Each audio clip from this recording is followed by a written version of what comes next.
Hi there, I'm Eric Doggett, and this is Photog TV, hosted by myself and Dustin Meyer. Episode 7 for Thursday, November 10th, 2011, The Quarter Mile High Club. We talked some photo news, including the effects of different focal lengths on headshot work, a baby recreating famous scenes from movies, plus I share a little bit of background and images from a recent helicopter shoot I did.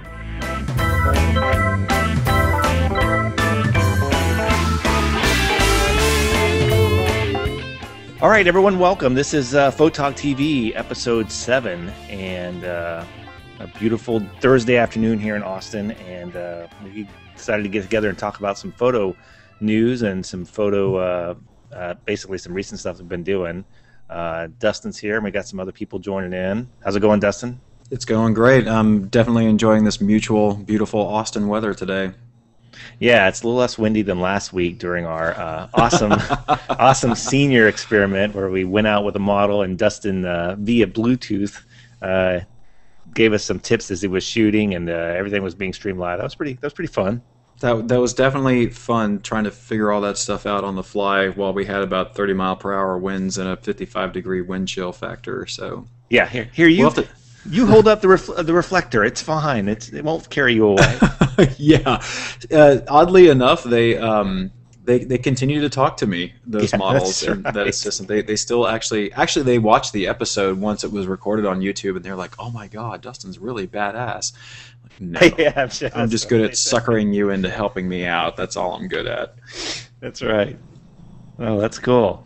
Well, so I was digging around for some photo stories for us to talk about, and I came across two here that I thought were kind of interesting. I'm going to post one in the chat area here.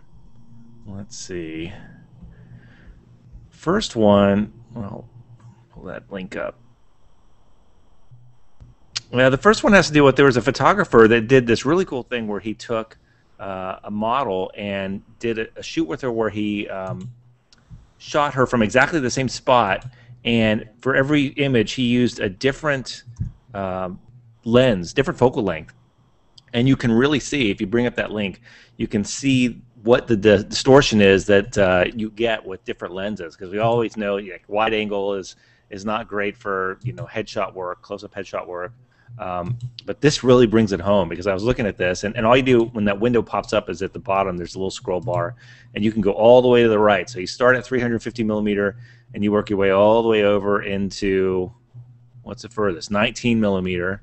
And then for comparison, right next to that, they put a 350. So I thought that was really cool, because it made me really consider not just using, only just using my 200, my 70-200 or something bigger to get this kind of look. And something I thought that was also funny was, and I know this probably wasn't intentional, but as the lens gets wider, she appears to get more tired, or almost more drugged out a little bit. Like the 24 millimeter at 19, her eyelids are almost shut, and she's almost out of it. Well, it looks like he also had to shoot it from a slightly lower angle. He definitely had to keep the nose dead center. So I guess as the distortion increases, the wider you go, the height of the eyes goes just a little bit slightly higher, but she has to look down, so naturally her eyes are going to droop. Otherwise, if she tries to keep her eyelids up at the same level, she's going to look like she's really spooked. Yeah. Like, no, it's just a photo shoot. It's okay. Shh. Yeah, that's interesting, because even when you do shoot wide-angle stuff, it's like you try to keep whatever's important in the center, because that's kind of like where the least distortion is. But here, even when you get down into that 35 range, it just doesn't matter. Her eyes, mostly in the center or somewhat in the center, are still kind of getting enlarged. So seems to be no safe spot once you get below 70 or maybe 50. I guess that explains a lot why people really seem to like it when I shoot their portrait with my 50. Of course, I'm using the 1D Mark III, which is a crop sensor, so I've got to back up a little bit, which minimizes some of that distortion. But for people that want that more slimming effect, I guess the 50 is the way to go. Yeah, at least, or they're get a 70 to 200 and put a two times extender on it and shoot them at 400 millimeter down the street. So you stay here. I'm going across the street. This is going to be awesome. I know, but that's if they want to put on some weight, though, right? Wouldn't that make them look bigger No, from no, a no, no. Well, pincushion? I don't know if you're. I mean, if you're just doing a headshot thing, like they're maxing out here at 350 millimeters. So I'm just curious Mm, how much more compression and flatness you would get if you went up to 700, and then you're like get the pancake across the street, effect. or yeah, you're like I gotta bust out my sports lens here, like that Sigma. Remember that green Sigma that came out like a couple years ago, and it's like this huge lens. I forget what it was, but it was like $20,000 for this lens. The Andromeda lens. Yeah, it was all green, and like people just got their picture taken with it. They didn't actually use it for anything. I don't know. I personally like those little uh, off the shelf ones you can find, in Manhattan in those cheap electronics stores. It's like a miniature telescope that just attaches. It's got that refracting mirror built inside the lens to Yeah. magnify it. Just whip one of those out at a wedding. Be like, yeah, baby. Yeah, This yeah. was $80 in Manhattan. That's great. Hey, for all you guys that are just joining us, we're talking about, there's a link on the left side in the group chat where a photographer took a bunch of headshot images of a model using different focal lengths, and you can really see the effects on that. And wow. It's definitely nice that they took the time to do something like this because, unfortunately, a lot of people, if they're only in their first couple of years of doing this and they only have a little bit of experience with different lenses, they may know about distortion but not really understand the full effects of how extreme it can get. So, having a guide like this definitely will kind of give you some perspective on what lens might be the best one to go with. So. Yeah, exactly. Hey, Deb, you're saying you don't see the link. It's right where you typed. Just look up. I posted that. Let's Although see. that's a good She question. may not see it because She she doesn't came in see. after the Okay. link, so Yeah. you might want to Okay. repost it. Repost it. Good tip. There you go. Bam. There it is. That's got to be fun for the model. Hey, we're going to take some shots of you that look really great, and then half of them are going to look really bad. But are you okay with the whole world seeing that? Is that okay? Exactly. Well, I mean, let's be honest. Who else is going to look at it besides photographers? Hey, Dustin, there's some distortion kicking in on that Is there? microphone. Could be Yeah. my upstream. No, there you go. It's better now. All right. Kicked in there a little bit. Yeah, no kidding. It's photographers are the only ones really that would be interested in this. So that's kind of cool. Let's see.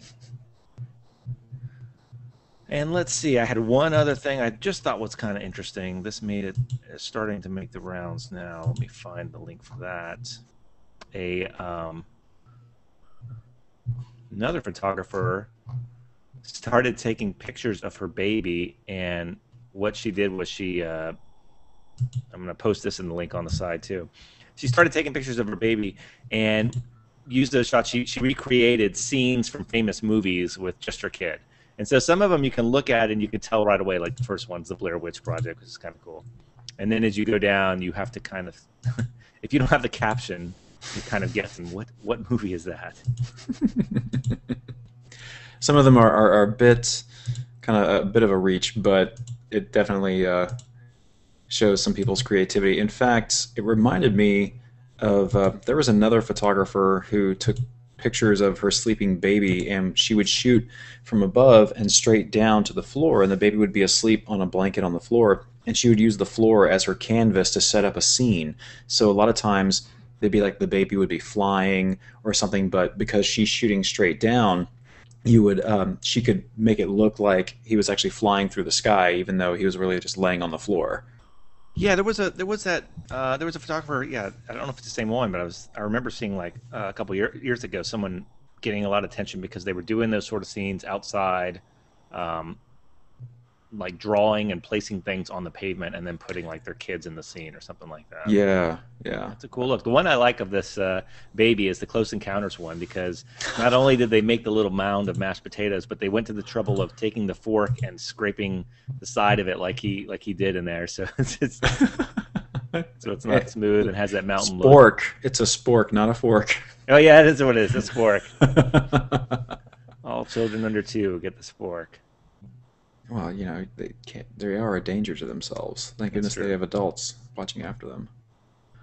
That's great. So Oh, and don't let's not forget, the CNN. What is it? The wedding lawsuit guy. yeah, let's see if I have that. So I've actually got the link here. I'll Okay. plug it in there. So you guys can watch it. If you do, however, please just mute your mic so we don't pick up feedback. But basically, first off, I love Anderson Cooper. He's like the I don't care what you think sort of reporter or whatever. But he's basically talking about this guy who gets married to this bride from Latvia, and decides 5 years later that he's going to sue the photography company that shot his wedding, because he claims that they missed the first dance, and I think they also missed, what was it, the farewell shot or something like that, some certain quote unquote key moments. The funny thing is that not only does he wait almost 5 years up to the statute of limitations, he also waits to sue the company after he's already divorced his wife, or I think they were in the process of getting divorced or something along those lines. So first he was asking for a refund for the charge for the photography, which I think was 4,800, and then on top of that, Last Dance. Thank you, Steve or Deb. Sorry, but on top of that, he was asking for $48,000, because that would be the estimated cost to basically bring everybody back to reshoot the event, all the key players, quote unquote, so that they could recreate the event. So basically, this guy was suing this wedding photographer so that he could bring back his ex-wife from Latvia, as well as her relatives and his relatives, recreate the wedding scene. And then Anderson goes on to talk about how the actual photographer, the owner of the photography business, is a former refugee from Vienna while it was being invaded by the Nazis.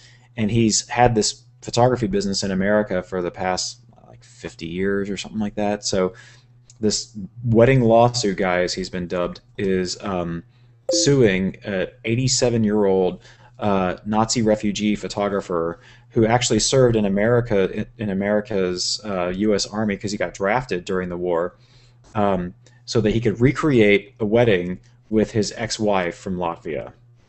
That's incredible. And how would you like to be the guest or the bridal party person or whatever that gets that email? It's like, hey, are you doing anything in 2 weeks? Because we're going to reshoot this whole wedding. Why I don't mean, you if I was a come in? Latvian, I'd be like, yeah, fly me back to the States. That'd be fun. Let's do it. Yeah.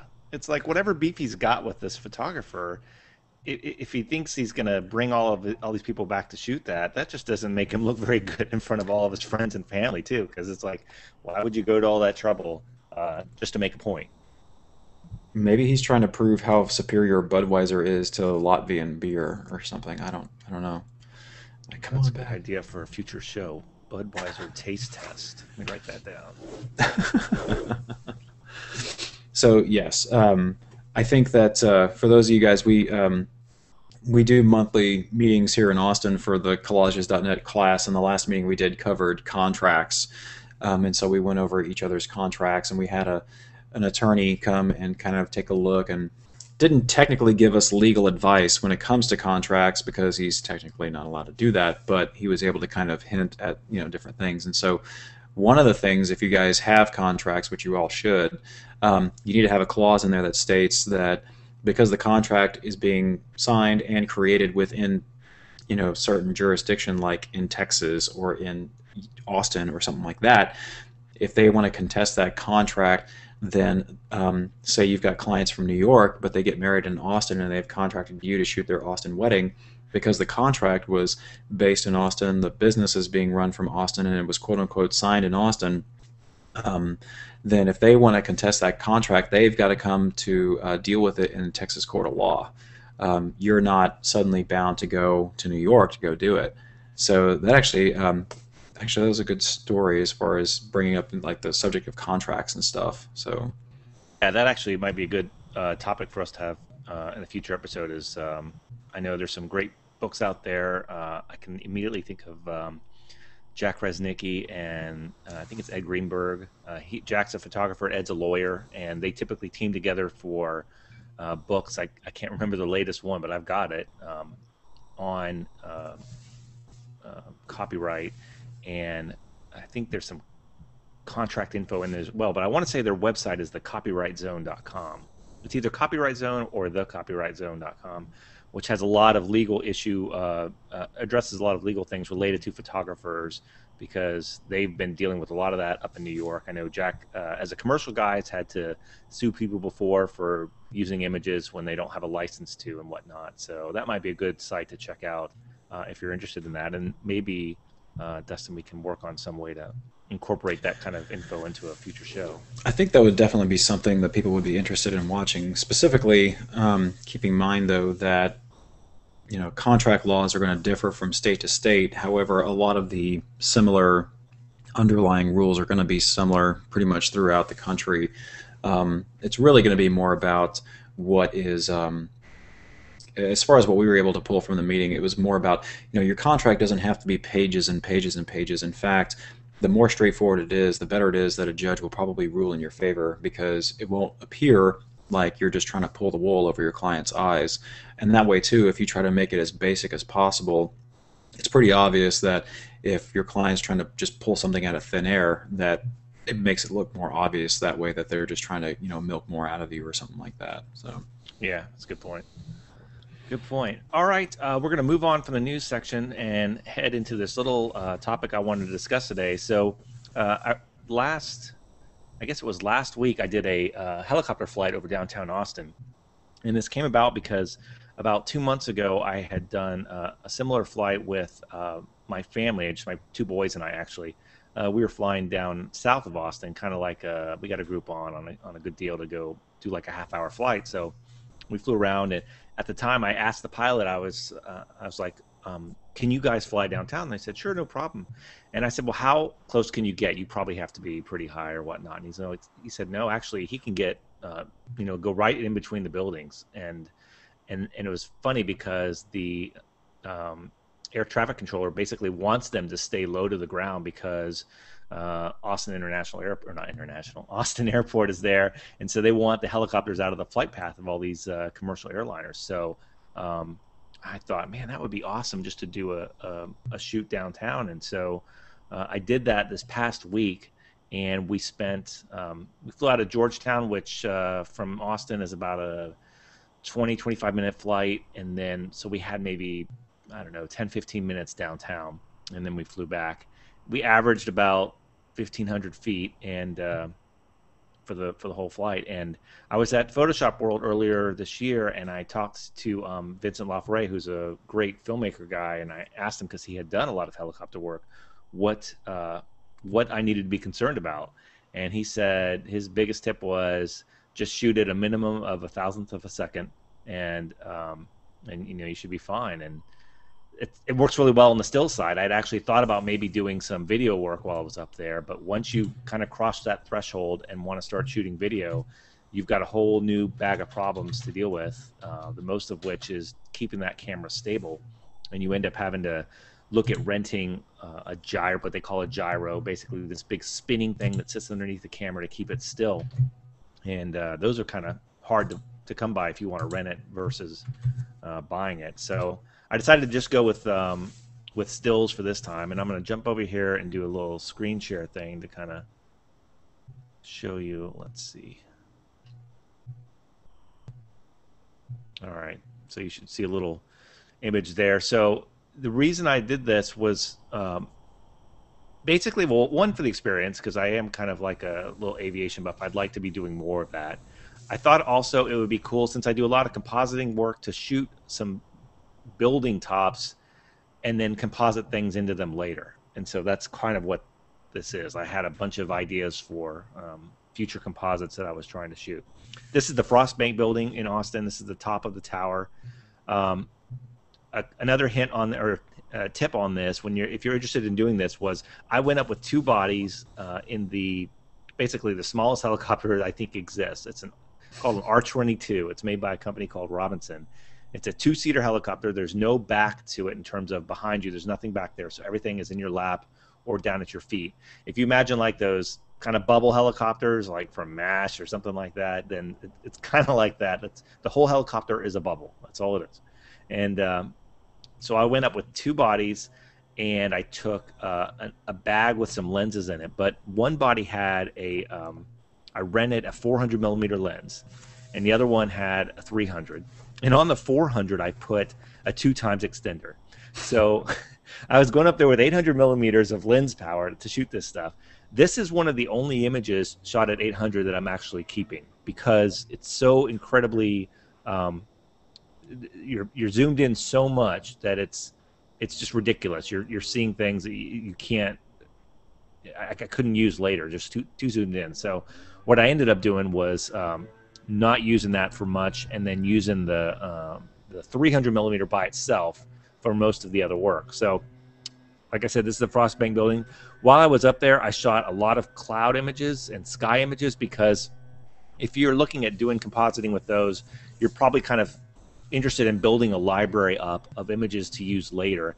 And this kind of opportunity is great because you can get these cloud shots and these sun shots without trees and buildings that you kind of crop into it. So a lot of times when I'm shooting these, I'm kind of trying to find a spot that I can get the sky by itself, and a shot in a way that I'm not shooting up. In other words, I don't have an angle to it. Because sometimes when you have an angle to it, it kind of limits what you can do later. So this one's, straight horizontal. Here is one of the shots I worked on of downtown. This brings up another thing. So I wanted to do some HDR work while I was up there, and I asked the pilot to kind of slow down as much as he could. And actually what I should have done was just asked him to hover and be still, because even just shooting multiple frames with the exposure jumping, so I'm doing the bracketing thing and I'm getting like +1, +2 or whatever, and shooting 3 frames at a time, what happens is at the time I shot it, I'm like, well, that's fine. I can just line it up later, because a lot of the HDR stuff will align images for you, but it's not enough. For example, on this shot, I did shoot 3, but by the time it gets to the 3rd frame, you've moved enough that you're seeing a side of a building that you didn't see in the 1st frame. Even though your distance from the buildings is the same, you're seeing this kind of parallax thing where you're getting different sides of structures. So I couldn't. HDR is not going to work there, because it's physically something different. So this actually is just one image. I pulled the middle image out of it and did some work on it, and I wasn't basically able to do any HDR stuff. So if you're interested, just see if they can actually stop. Hey, Eric, Steve's asking who you contracted to do this, to get you up in the helicopter. Yeah, so here in town, it's a company called Veracity Aviation, but wherever you are, there's probably if there's a small airfield, you'll find these little small companies that do this. And this particular company said they do a couple photography flights a month where people just hire them because they need to go shoot a building or something like that. So I would start looking at local small regional airports to see if you can find a helicopter company there, or look for like flying clubs, somebody that does that will help you get a helicopter flying or helicopter pilot's license, that will do the training. They probably also do these types of flights, and a lot of them they'll bill. This one billed on the quarter hour, which was great. So if I just needed a little bit more time, it wasn't going to cost me a full hour. So as we were doing, so we swung around, did some shots of downtown. The University of Texas Stadium is right there, and I asked him if we could fly over the stadium, and he said yes, as long as there wasn't a game going on. So there was a practice, however, going on, and I kind of caught them all taking a knee inside the Longhorn symbol there at one point. So this shot and the one next to it are kind of 2 of my favorites from the shoot. And what this one helped me understand was, when you're trying to shoot down in a helicopter, you've got those, what they call the skids, the little platforms there that creep into the frame, and it kind of crept into this one, and I had to crop it more than I wanted to. And I asked the guy later, I'm like, well, how would we get out of that in terms of not having that skid show up? do some people like sit on the edge and kind of hold their camera out a little bit? And he said, no, he had a guy on there recently and wanted the same kind of shot. And so all they can do is basically roll the helicopter over to the left. And so like you're kind of hanging out the door. There's no skid there, but it's just you looking at the ground. And, the seatbelt is like a car seatbelt. It's exactly what you have on the driver's side of a car seatbelt. And he didn't want to do that? No, well, he didn't tell me about it. I probably would have, but he didn't tell me about it until we got back. We were flying back, and I brought it up. But it made me think, God, my 4-year-old's car seat has more harnesses than this helicopter does. Which that's fine. I guess, I'm only doing helicopter rides in a Britax. Yeah, that's right. I'm gonna need to put my car seat in here before we can take off. Yeah. Which I guess I guess makes sense because if you're going down in a helicopter, it doesn't really matter how many harness points you have. That's very true. To show you an example of what 800 millimeters does, I have this shot. It was way underexposed, and so I had to just increase the exposure afterwards. And I'm not using it for anything other than just to show that this was the kind of view I was getting at 800 millimeters at almost 2,000 feet, looking onto a field. Bunch of guys looking up at me. In fact, I sent these images or the other two to a guy at UT that works in their media department, and he was out on the field that day, and he said, "That was you?" He said, "We almost shot you down because we thought you were a spy for Texas Tech." For those of you that are not in Texas, we take our football very seriously. Yeah. And I told him, I was like, well, it wouldn't have taken much to shoot me down, actually, because my helicopter was more go-kart than it was helicopter. You probably could just have the quarterback just aim with a football really, really good and knock it down. You saying you guys didn't load up on enough fairy dust? After I landed, I got this shot of the moon, which this was 800 as well, just where my car was. So that kind of gives you an idea what you can get 800 millimeter with of the moon. And this isn't 100%. If you zoomed in 100%, it's a pretty nice image. So nice. So that's my little helicopter flight for last week. I hope to do some more coming up. But does anyone have any questions about this or any comments or has done this at all? Yeah, let's open it up for questions. Okay, I have a question then. If you can hear me. Yeah, go ahead. Okay, cool. All right, so the lenses you rented, I just started renting lenses from, I think it was Lens Rentals. How much were, the equipment, like the 400 and the 300? And also, too, I know the lenses were super, super heavy. And so, and also, what bodies did you put those on? Because everybody want to know what you shot. Really doesn't matter, but, just interesting because just want to know. Yeah, sure. So I used on the body side, I used a 5D and a 5D Mark II. And you bring up a good point about the lenses because I do use lensrentals.com a lot for most of my work.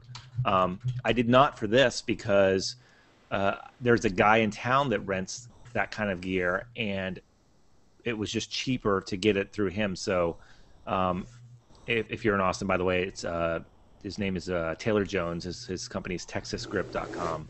And I just found it more affordable to get it through him than I forget what Lens Rentals was going to charge me, but for Texas Grip, I think I paid like $40 or $50 maybe. The prices are on their website, but it was definitely under $100 for that lens for a day. And I just needed it for that one shoot, so I just went and picked it up in the morning and brought it back the next day, and I was golden.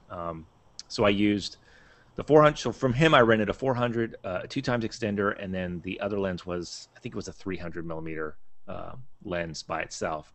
On the heavy thing, yeah, it is. Especially that 400 is way heavy. They actually give you a little tripod, like a collar, to attach it to a tripod because you wouldn't attach a tripod to the camera. You would actually attach it to the lens. And so that little collar thing has a fairly large base on it that you can grab a hold of. So I would just kind of hold it like this, take my shots, and then just kind of set it down. I wasn't reaching out and grabbing the end of the lens. I was just holding it by the collar. Everything was strapped to me in case, we started to hit some wind or whatnot. And a big difference on this versus, say, shooting out of an airplane, as soon as you set that lens outside of the door, now the doors on ours were off, but as soon as you set it outside, if you're in a helicopter and he's hovering or close to it, you can still control it pretty well. But on an airplane, you can't. There's so much wind going by that they can't really slow down enough for you to get a decent shot. Is what he told me. So it's a plus for using helicopters for this over airplanes.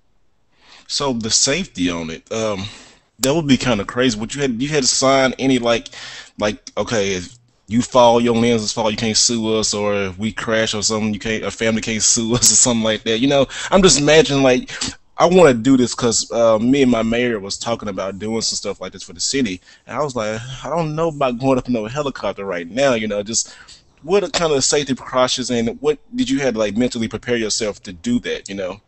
Well, I mean, other than the fact that I was comfortable with them because I had flown with them before, yeah, we didn't do any contracts or any kind of particulars. You know, somebody commented on Google Plus when I was mentioning doing this at some point, or Facebook.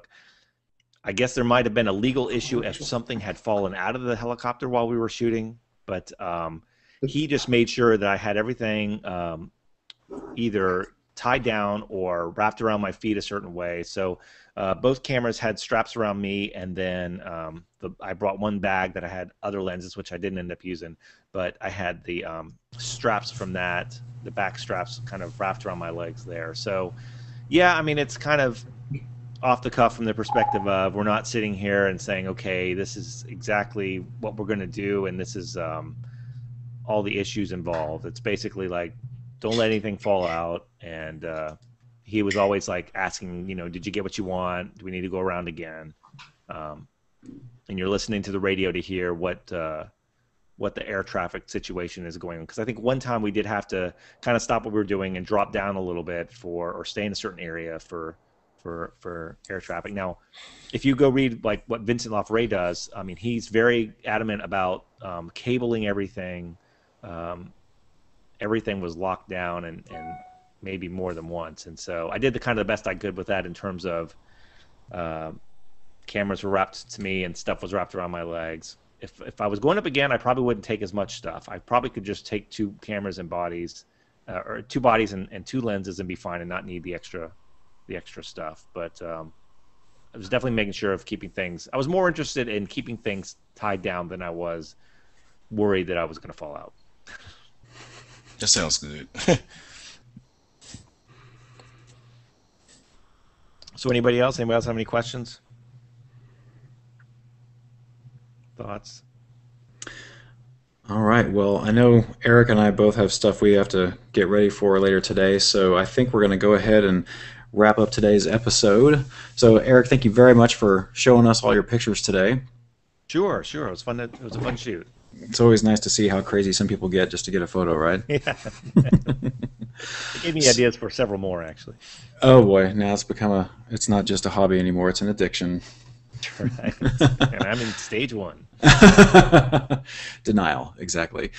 So thank you everybody for participating in the show today. You're watching Photog TV. We are on every Thursday at 12 p.m. Central Standard Time. These are recorded hangouts, and you can always catch them usually the next day, Fridays, on our site at photog.tv. So thank you very much for watching, and we hope to see you next week. Thanks a lot, guys. We'll see you next week. Peace. See y'all. See you later, guys. Great show as always. It was great.